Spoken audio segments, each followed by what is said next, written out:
from South Africa. Yes.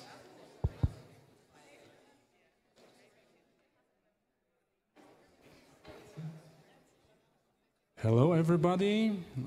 Welcome you back here for the next discussion, or rather a little talk on a very, very important issue, as I think, which is the role of emotions in conflict in political and social development.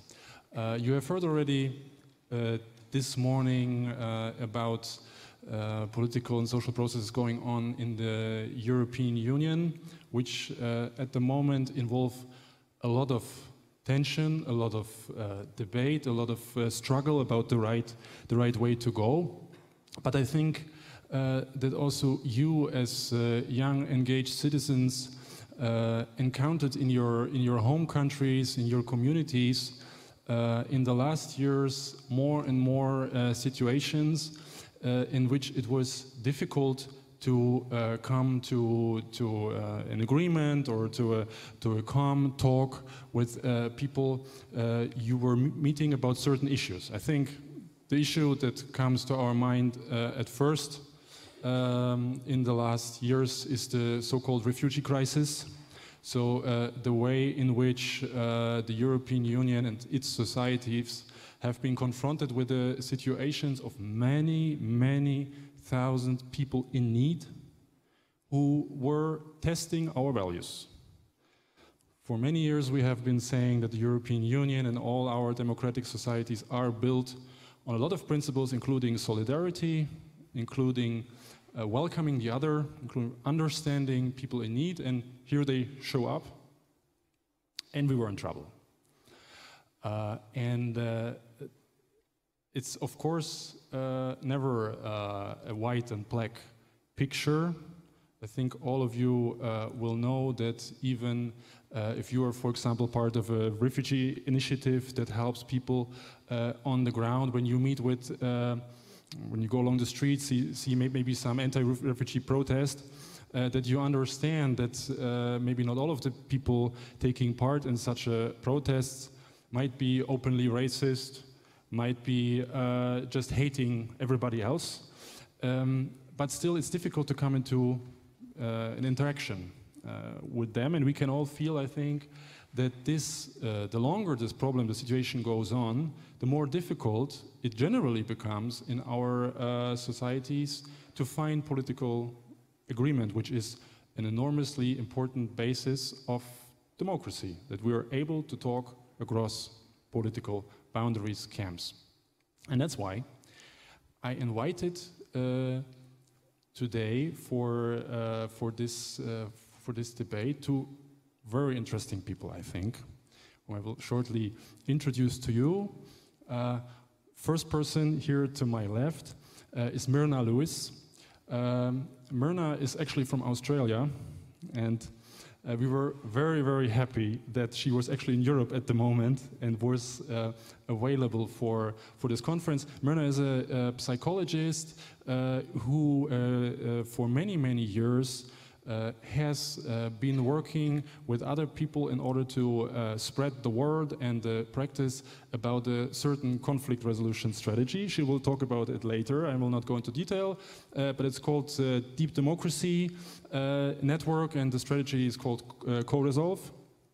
As I said, you will also later have the opportunity for some practical experience actually in this strategy. On the further left side, you see Dr. Jacek Wasilewski, who is a Polish media scholar, who in the last 15 years, something like that, has been working on analysis of how communication in political systems works, and especially in the direction of narratives. So the way that myths are built, the way historical events are transformed into not only into memory but into political practice, and how this either divides or unites societies. And his example is actually the Polish Roundtable. And this is, of course, here in this place, the European Solidarity Center. You have heard about it before from Basil Karski. a very suitable topic. And for the beginning, I would like both of you, but we will start with Jacek, to present two historical examples of conflicts, which can, to some extent, in a nutshell, show what can be done to resolve very difficult conflicts. And of course, we hope that this will be of some experience, but inspiration for all of you for your practical work.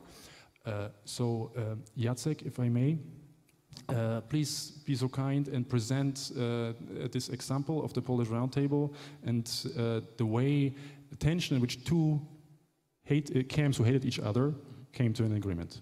Thank you. Yes. Hello.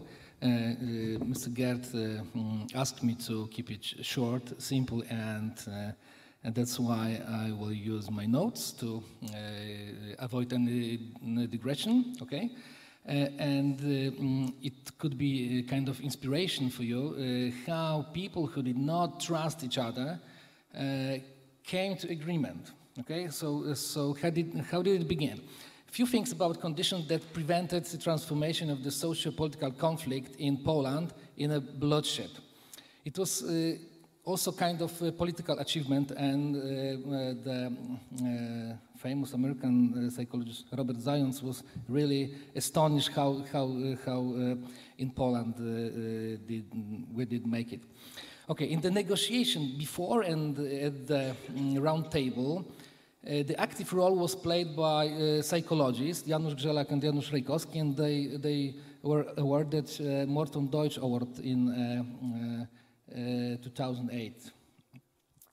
And there were once colleagues from one room at the university, but one of them joined to the Communist Party, and the other one was interned as a prisoner. So after the martial state, they were still colleagues, but not so close. So let me present some factors that contributed to the success of the talks at the Round Table in 1989, that led to the first partly fleeing elections and triggered out the snowball changes in the East Europe. And this is the one of the stories you maybe you have seen the exhibition, yes? So you don't find it in that exhibition, okay? In 89, ruling forces were weaker than before, but not so weak to give up from power. And Solidarity called us a democratic opposition, a very broad socio-political movement, was strong, but not so strong as before.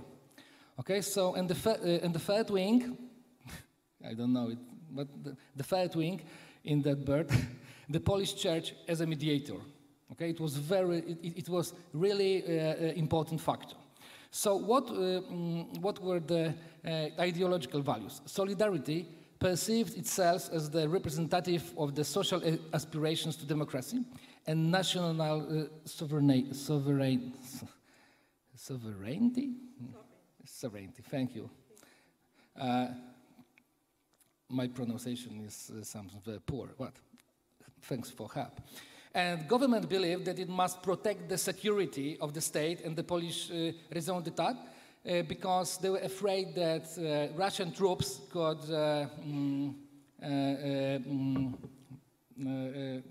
disturb the reforms. You know, in these times, 300,000 of Russians were in Poland. Okay, so we have invaders in the country. Narratives of both sides were acceptive, okay, because people had contradictory view of recent history and judgments concerning the past and present situation. Many participants of Solidarity involved in illegal opposition movement were persecuted and incarcerated for years. Okay, so distrust was really huge, and government was treated as vicious, unjust, and aggressive to Solidarity activists. Okay, so that was the condition at the beginning and the threshold. The distrust was the common feeling among Solidarity activists. they had in mind a long list of broken promises, lies, and things like that. And government was afraid that their partners are irresponsible wranglers, inspired by CIA or foreigner forces. Yes, because they have such kind of stereotype. Because Solidarity, of course, had some funds from abroad. So both sides had among their supporters numerous groups full of fear and hostility toward the other side who did not believe in the negotiation. You have seen the murdered people, shot people, okay? So it was really a huge level of hostility.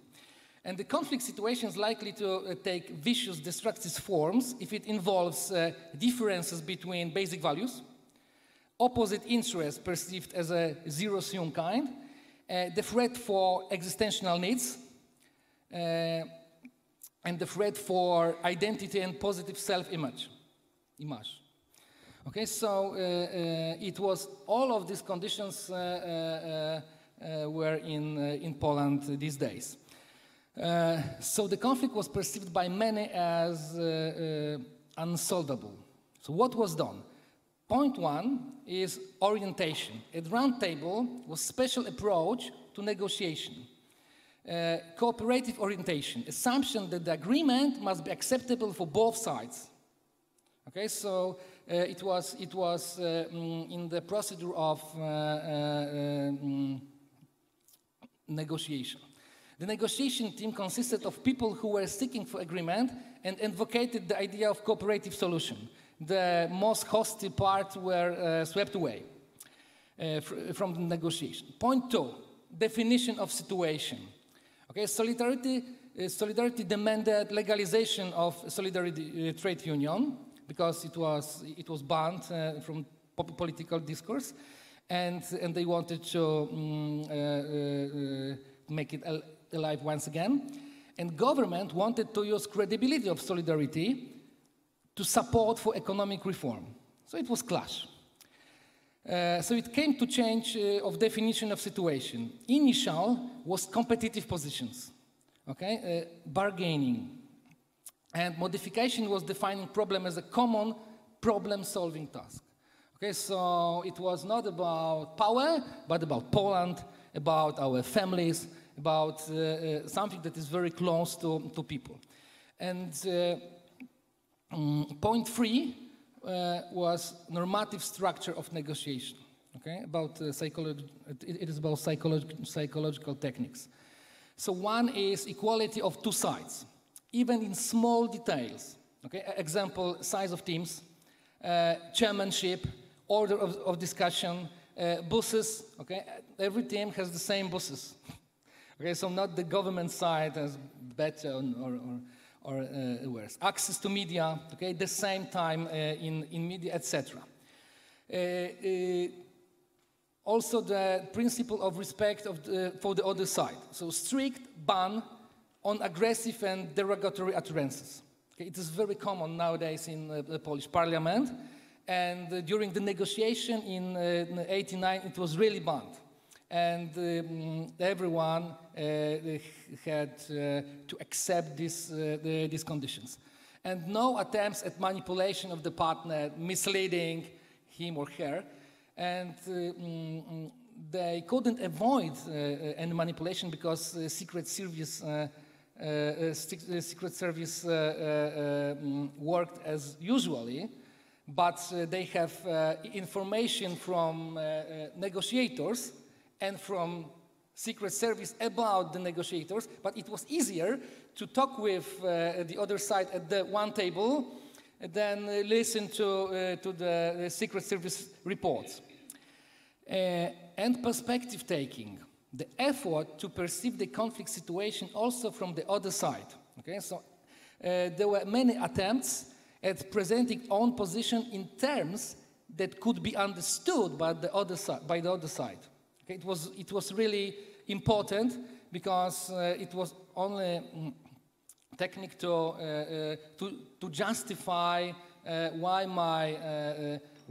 why I have to be in one point and couldn't go away from there. And rational analysis.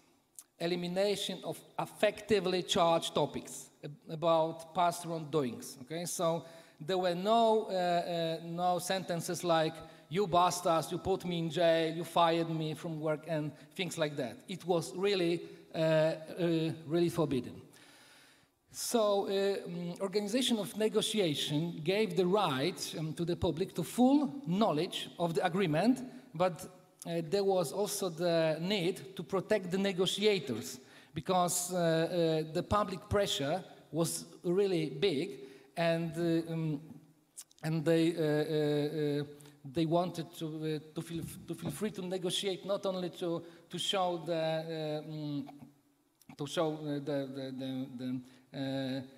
you know, how strong we are, and we have to fight for our rights. Okay, so what were the outcomes? Signed agreement that initiated the process of the system change.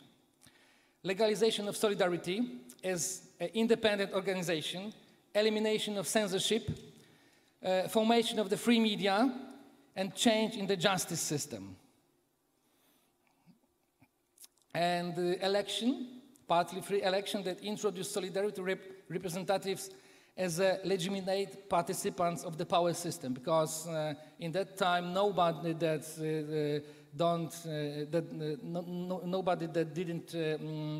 that wasn't a member of Communist Party could be in the parliament. And eventually, formation of the non-communist government, the first in Europe. Okay, so let's summarize it. Cooperative conflict schemas, common goals, okay, and superordinate identity. They had to believe that in spite of large differences, there are some values shared by both sides. And of course, this normative structure of negotiation that were accepted by both sides. Thank you very much so far. Jacek, as far as I understand, this was very much about creating a level playing field with clear procedures and taking out the tension. And now, of course, we will come back to it. Now to show the second example that we have here with Myrna, who will take you back a little bit to a place quite far away from Poland, but more or less in the same time, end of the 80s, beginning of the 90s, of the last century, to South Africa. And I guess for most of you, you more or less only the same way like Poland, you just heard it somewhere, saw it in the media, or read it in the textbook. But Myrna was in this process to resolve the tension. And please, Myrna, the floor is yours.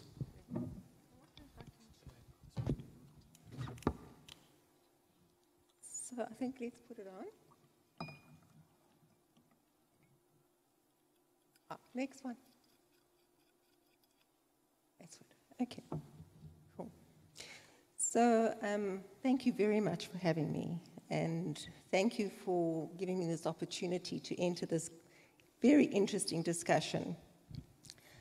I feel a little bit funny because I've just got off a boat from holiday, so part of me feels a little vague and very distant from this. I'm going to try and get myself right here in the present and talk to you about my own history. I'm a South African, although at this point in time I'm living in Australia. But I was a South African till the last year and living in South Africa. And being a child who was born during the period of apartheid, almost as you were affected by the present politics, really affected me and my life. I was one of the advantaged whites. Advantage being the fact that anybody who was born white was immediately advantaged in relation to anybody of color in our rainbow nation. And South Africa talks about, and I hope that's okay with you, talks about color very specifically to people. So we talk about black people, colored people, white people, as a kind of politically correct way of talking about people because of our rainbow nation. At the time I was born, apartheid was in full swing. It had basically been declared in in 1950, the new government came in, following the war, the Second World War, and South Africa's involvement in the Second World War. And already during the Second World War, there was a strong Nazi feeling amongst the Afrikaner group in South Africa.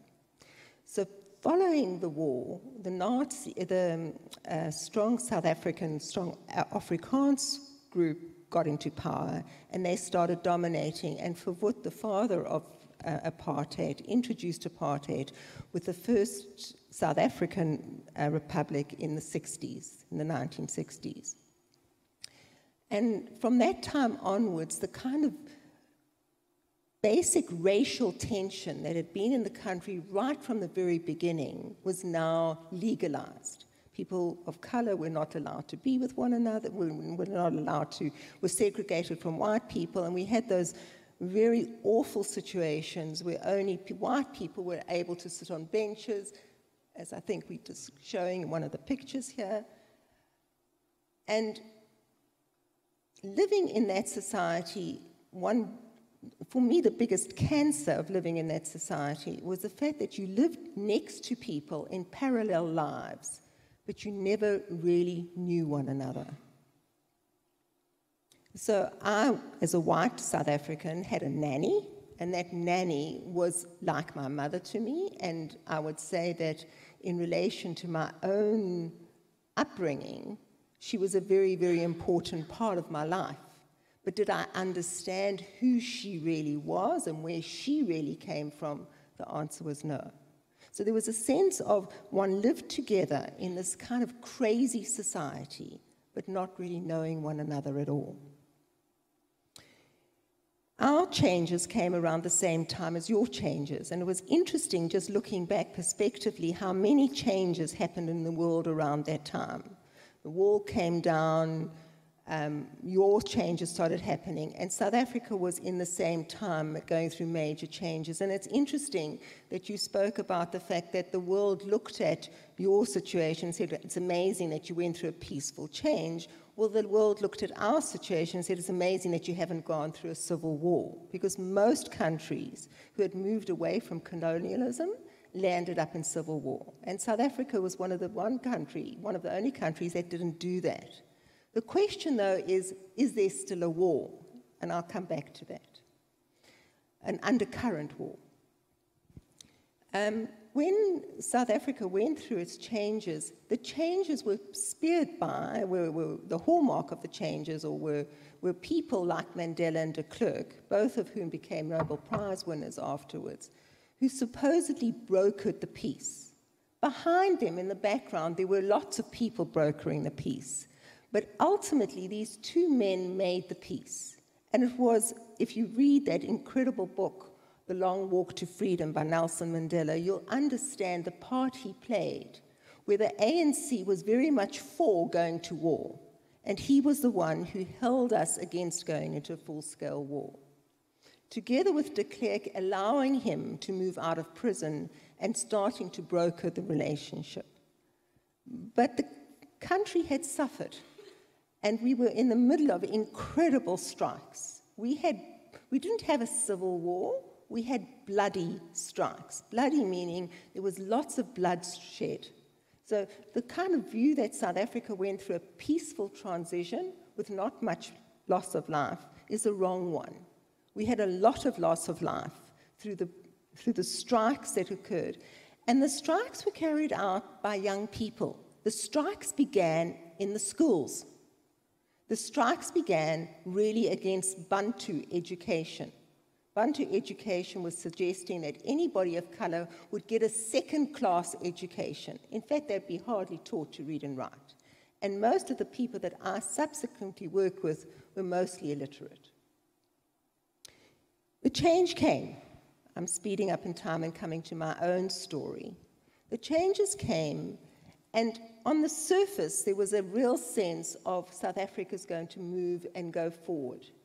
And even on the people on the streets, similar to jubilant times that were happening, say, when the wall came down, the same feeling was there amongst us all that this was going to be a new lease on life, that things were going to be different. I remember standing in the first free election.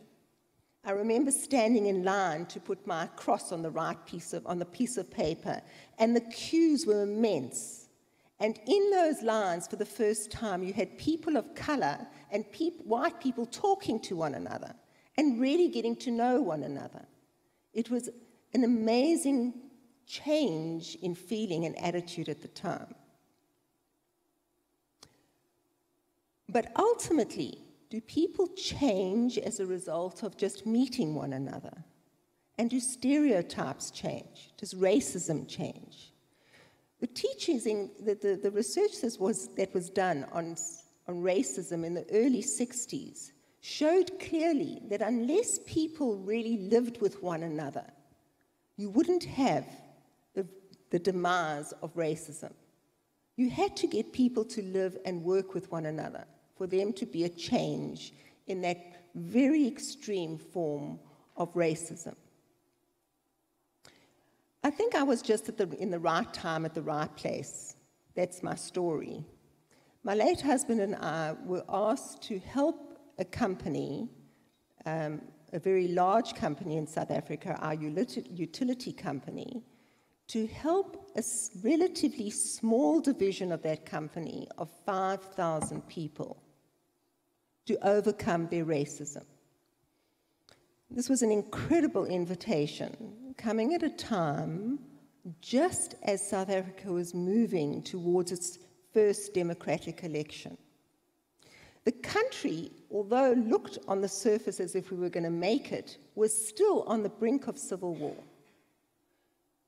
We had a period of time from the time Mandela was released in 91 to 95 when we had our first election. We had this period of time where we didn't know if we were going to make it. And the country was like on a tinderbox. Everyone was waiting for things to happen. And it was during this period of time that my late husband and I were approached to help this company. What had happened was that one of the senior executives of this company recognized that in order for this company to move with the times, and it was the utility company, the largest company in South Africa, it had to kind of role model the movement of governance. In order to show that it was going to move with the times, it had to become non-racist. This company had been the total opposite. It had literally been the place where racism was reinforced almost on a daily basis. It was the last company to still be fulfilling the Job Reservation Act, which was an act which ensured that people of color could not work or could not rise beyond supervisory level. So for this senior executive to take on this challenge in a relatively small but still big division of 5,000 people, to change it and to start pushing for a non-racial society within this company was like doing a fractal of what was happening in the rest of the country. What happened was he took the advice of a strategist who suggested that if he wanted to get rid of racism, he'd have to get rid of the hierarchy. And basically create a company that overnight there was no hierarchy, but there were all people working in a flat structure in teams.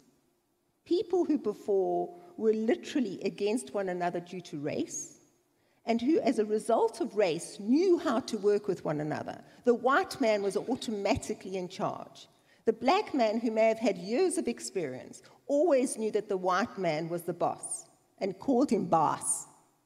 And suddenly now they were put in a situation, which the country was about to go into, which was now a flat structure, where we all now had equal say and equal responsibility and equal accountability.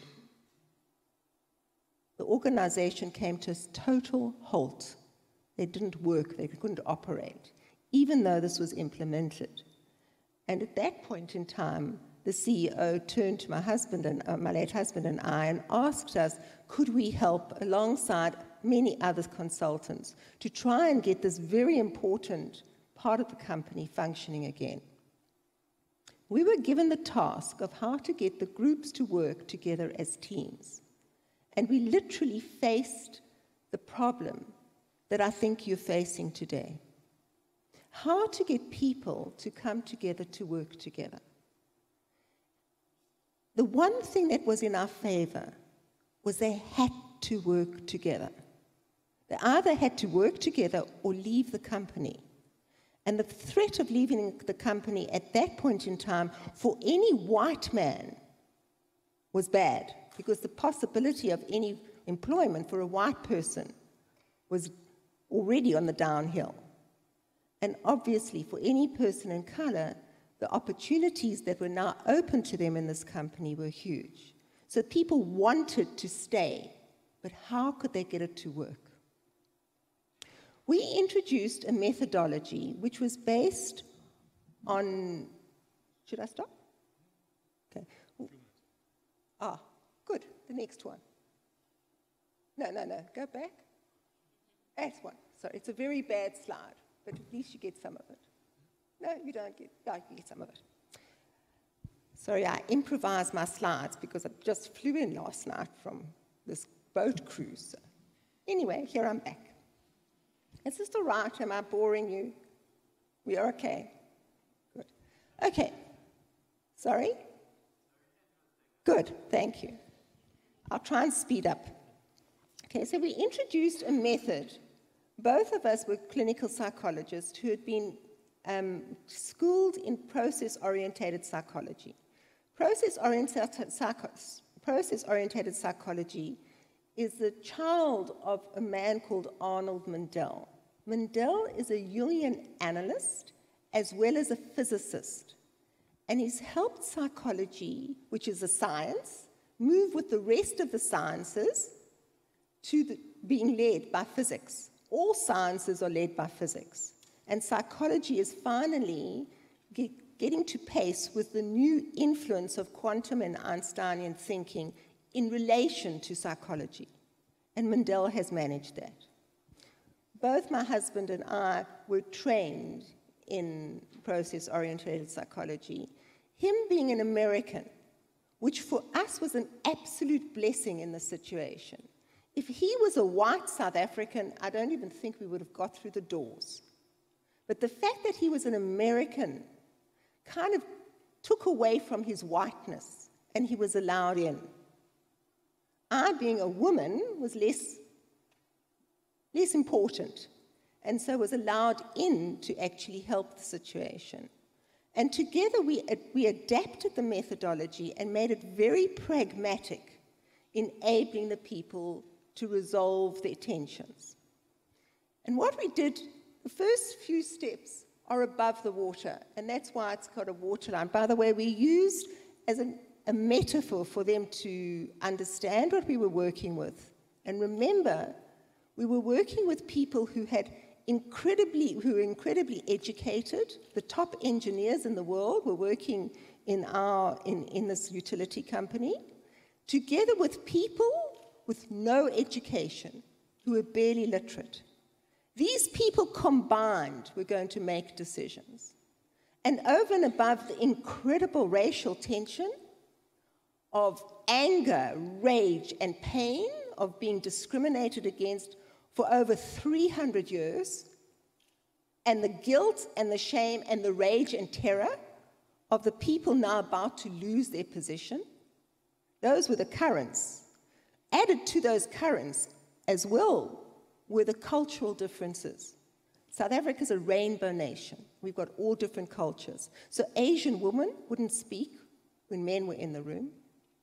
An African person would not speak unless the elder spoke first. How the hell were we going to get them to work as a team? That was the challenge. We implemented this 5-step approach. The first 4 steps are above the water, basically representing the more rational, conscious level of the psyche. The first step was to get each voice heard. And we used different steps, and one of them you'll see a bit later when we actually do our demonstration together, or when you go through the experience together. Ensuring that the white people never dominated because that was the situation.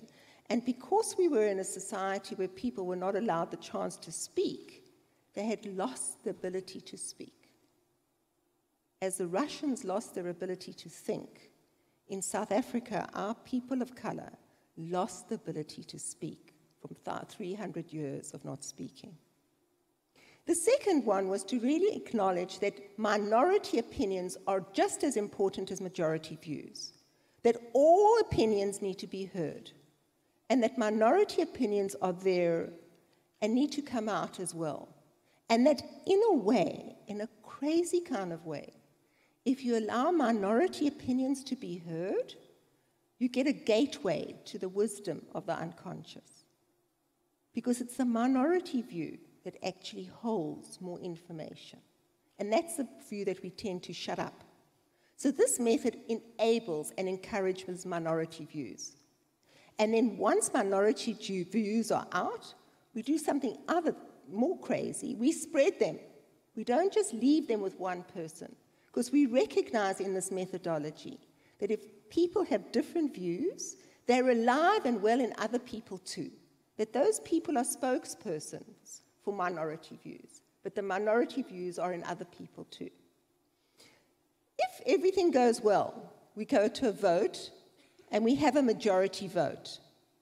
By the way, I don't believe majority democracy works. I think majority democracy is leading to a certain level of democracy, but we need to go beyond that. We've got to recognize that majority democracy is the tyranny of the minority. And so we can go to a vote, but we need to vote, recognizing we need to still get the minority to come on board. And that may work for a while, but inevitably, if there's racial tension or deeper emotional issues that have been going around for years, it's going to be conflictual. And at that point, we do very opposite to what your gentleman did. We went into the conflict. This method is recognizing that conflict is good. Conflict, in a crazy way, is a gateway to transformation and change. And I'll shut up now, and hopefully the questions will give me something, let me allow you to tell you something later. Sorry. Yes, thank you very much, Myrna. As you already said, have soon the possibility together with your colleague Malina Baranowska-Janusz from Poland to show more practical the steps. I think we will first get back to Jacek with one more question to follow up exactly on what you said now in the end. So we went into the conflict. You, Jacek, showed that this more or less 25 years ago, people got out of the conflict. But what happened, in a nutshell, of course, afterwards with this conflict? Did it, due to the fact that you got out of it, I mean, say you, what I mean, it disappeared, or did it transform into something else, came back, especially, of course, for us to understand a little bit better why now, actually, in this very moment, Poland is going again through such a difficult, conflictuous situation? Conflict is good, of course, and unfortunately I agree with you, so there's no conflict between us. The difference between the free situation and the times I was telling about is the fear that Russia could stop the process, okay? And that's why they made only two sides of negotiation, and it was the backfire in the next years. And nowadays we can distinguish four types of the storyboard roundtable. First, dominating since few years was about cooperation. Two arguing sides come to harmony, and successful negotiations are done, and there is a marriage and the end. Okay, so this is like comedy. Okay, this is a story about trust. Okay, Capuletti and Montecchi agree at the end, and people feel really happy. The second type of story is epic romance about great warriors that conquered communism. And there are stories about defeating the commies. And it turned out in the 90s that for some politicians it was better for their credibility to feel as a warrior than as a kind of negotiator with bad people. Okay, so they changed the story about the cooperation to the romance and defeating communism, and feel happy for some time. The third type of story is strategy. There were traitors and round tables, and they betrayed nations and joined the communists for money and power. Okay, and according to that story, nation was abandoned in its aspiration for better life and redistribution of national treasures. And this story is very important because of not listening to people, to the entire society, to the many groups of people, okay? Because they have chosen only solidarity, and there were really many movements wanted to speak. And nowadays in Poland, this story about strategy and abandoned nations and traitors and things like that won in the elections 2 years ago, and it is really anti-establishment story. Okay? And there is also, according to that narrative, there is still communistic scent upon the political stage, and we want to swipe away all the communists, even if they are not present in courts or among judges. And the fourth narrative is kind of bitter satire, because it is about that transformation was only the spectacle for fools provided by Secret Service. And there are, these people that spread such narratives are really populist and work for a higher level of distrust in society and are really dangerous.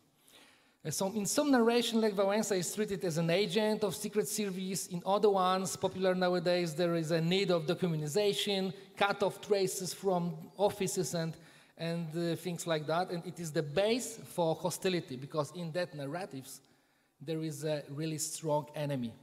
And when people see enemy, they don't talk to enemy, but wanted to defeat him or her. So it is about fighting enemies, and the best thing is to destroy enemies. That's why we accept such vicious language in political discourse. So we want to see failure of our enemies. We want to feel satisfied. We want to revenge, and it is devastating for public discourse. So emotions lead us to be deaf. To be deaf, not willing to listen to others, if they are hated enemies, of course. So we can attribute them anything what excuses our hatred. So now in Poland we have tribes demonizing adversaries. So what to do? Be strong, be united, find kind of common goals, even abstract ones, but some common values, and start to show that you understand the emotion of other side, and then do the right thing. Myrna, I know you would like to answer up on that. So I'm going to give you a slightly different view. So as one of the most important parts of this methodology is the conflict resolution method, which you're going to go through right now. You're going to experience it. And it's got a very different view literally based on chaos theory as applied to science. So we know from the new sciences that we don't know. What we can see is relationships between parts. That's the only thing we can study. Because the moment you start studying something, you start affecting it, so you can't, it's not clear any longer. So we recognize that in actual fact, everything is related to one another, and that chaos theory is linked to transformation and change. How does that come about in human behavior? How can we see it in human behavior? We recognize in human behavior that as soon as something changes, where we're not in control, we're at this situation where there's a sudden change and we no longer know what to do. At that point in time, we go into tension and emotional sense of anxiety. Most of us don't sit with that anxiety. Most of us just go into a state of getting angry with the situation and frustrated, and we move very, very quickly into senses of tension, going into conflict with other people. And those conflicts exaggerate over time. And as you say, they get to a point of where we hate you. We don't even know why we hate you anymore, but we just hate you. Okay? And when we talk about conflict being, when we talk about chaos being and transformation being linked, and by the way, we don't know if transformation causes chaos or chaos causes transformation. We don't know what comes first, but we know that they come together. When we see them coming together, in the human behavior, we can see that conflict and tension is actually the doorway to the transformation, because that is chaotic. Conflict is chaotic. It's a time when we don't understand what's happening. It's no longer rational. If we, however, can enter the conflict in such a way that we can talk about the emotions and that we can let them out, and that we can talk about feelings, not only talk about them, but shout about them, we then allow ourselves open to releasing this tension. And as a result of releasing the tension, we can then come to another stage of owning the part that we're projecting onto the other. We can own the part that really is in us. Our tendency is to think that everything about us is just at a conscious level, but at an unconscious level, we live in a field of human feelings. If I say I'm sad, everyone in this audience can understand what I'm talking about. If I say I'm angry, you can too. We are living in a field of energetics, of emotionality. And in a way, when we come to the part of screaming and shouting at one another and getting rid of it, we can then go beyond that to discover where it is from. At that point in time, we acknowledge the part of myself that's included in the situation, the projection part. The other person acknowledges it. We get a change in the caliber of emotion in the room. We get a lessening of intensity. And we get to the wisdom that's literally beyond the conflict. We get to a new level. So what I would like to do is let you experience that and rather encourage you not to move away from conflict, but to learn how to go into it. Conflict's not our problem. It's the way we resolve it that's our problem. Thank you very much. This is actually the perfect point in time for us to get in this experience. For us now, I would like us to have a short technical break, because you will experience that on the scene, and of course, Jacek, you're also very much welcome to take part in it. But first of all, thank you both very much for this interesting talk. Thank you. I think it was very unusual and just great. And this short technical break, just a few minutes, because we will clear up the scene a little bit, because then we will invite you all. We're not all too big a group, so we will manage here to the scene. And Myrna Lewis, together with Malina Baranowska-Janusz, who is sitting there at the back, and I invite you already here to us, Malina. Please feel free to come down. We'll provide you, will guide you through the process. So please stay in the room. Don't leave now. Afterwards, you're going to have lunch, possibility for toilets, cigarettes, whatever you need. But please, let's keep the energy as we have it, and just ask you for 2 minutes of patience. Thank you very much.